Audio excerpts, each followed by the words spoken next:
Okay, shower update. Everything is painted white and gray now. The black is now gone. So all the trim has been redone. Move the mirror over here. Put up the hooks again in the ring. One shower or one towel rod. We have to do more yet.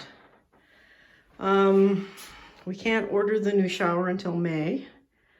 Not sure if it's COVID issues or production or whatever. So we'll keep the old guy until we can get the new one, because the new one will go right across and it's a walk-in. So that'll be nice. Floor goes down tomorrow. We also have to rip the toilet out and take the rest of that slate tile out. But move the cupboard over here. So that's where I'm going to put the towels once we're all done. I'll wipe it all out again. But the black is now gone. We got a new color in here, the lighter gray than the outside, so it'll be nice. That's going in under the sink.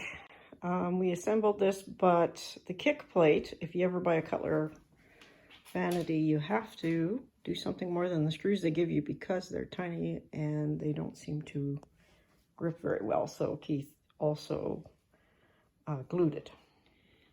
Sink, it's laying there on its piece of foam, and the drawers. So we'll put that all in tomorrow. Ready for the plumbing.